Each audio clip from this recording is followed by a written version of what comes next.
Assalamualaikum warahmatullahi wabarakatuh. Salam Om Swastiastu, Namo Buddhaya, salam kebajikan dan salam sejahtera untuk kita semua. Hai teman-teman, kami dari kelompok 3 kelas Ekonomi Internasional KPA akan mempresentasikan tentang teori biaya dan manfaat tarif. Perkenalkan, nama saya Romadina Sabila Fitri dengan NRP 130119053. Nah, di sini saya akan menjelaskan bagaimana keadaan surplus konsumen dan produsen di saat titik keseimbangan.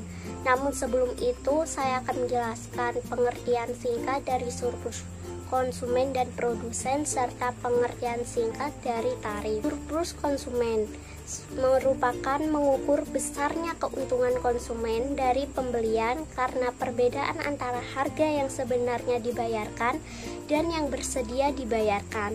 Surplus konsumen ini didapat dari kurva permintaan. Surplus produsen merupakan konsep yang analog dengan surplus konsumen. Surplus produsen dapat diperoleh dari kurva penawaran.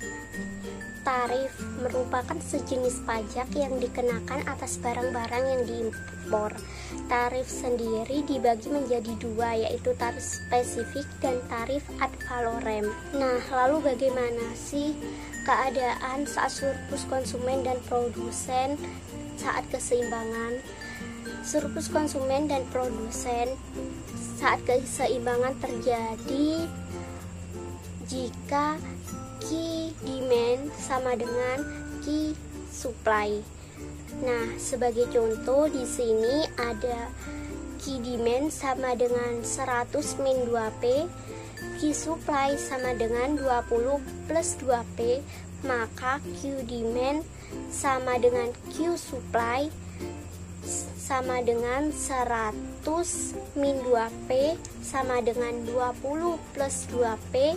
Selanjutnya hasilnya min 4P sama dengan min 80, maka P diperoleh 20. Nah, untuk mencari Q-nya sendiri, H20 disubstitusikan di salah satu Q. Nah, di sini saya mensubstitusikannya di Q demand. Saat 100 dikurangi min 2 kali 20, maka hasilnya 60. Ini artinya surplus konsumen dan produsen seimbang saat harga sama dengan 20 dan kuantitas sama dengan 60. Perkenalkan, nama saya Desa Ferdiyar, NRP 130-19007. Selanjutnya, saya akan menjelaskan besarnya impor sebelum pajak.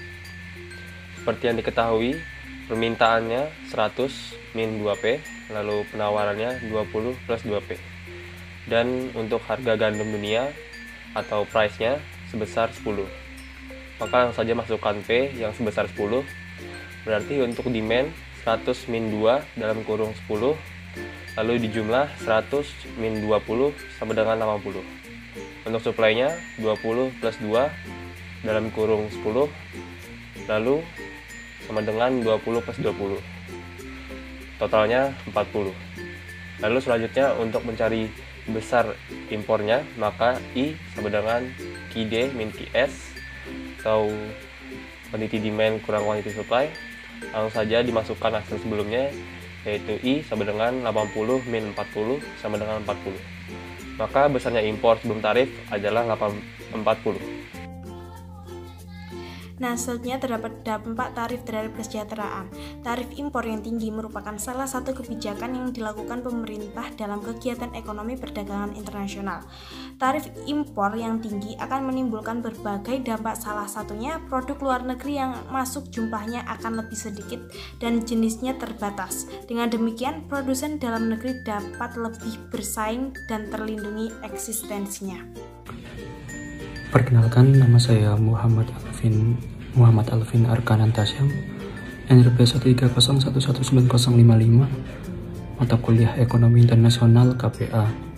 Di sini saya akan menjelaskan subbab 3.4 tentang penggambaran kondisi persoalan tersebut. Pada kondisi 3.1, surplus produsen berada di bawah kurva demand dan di atas harga.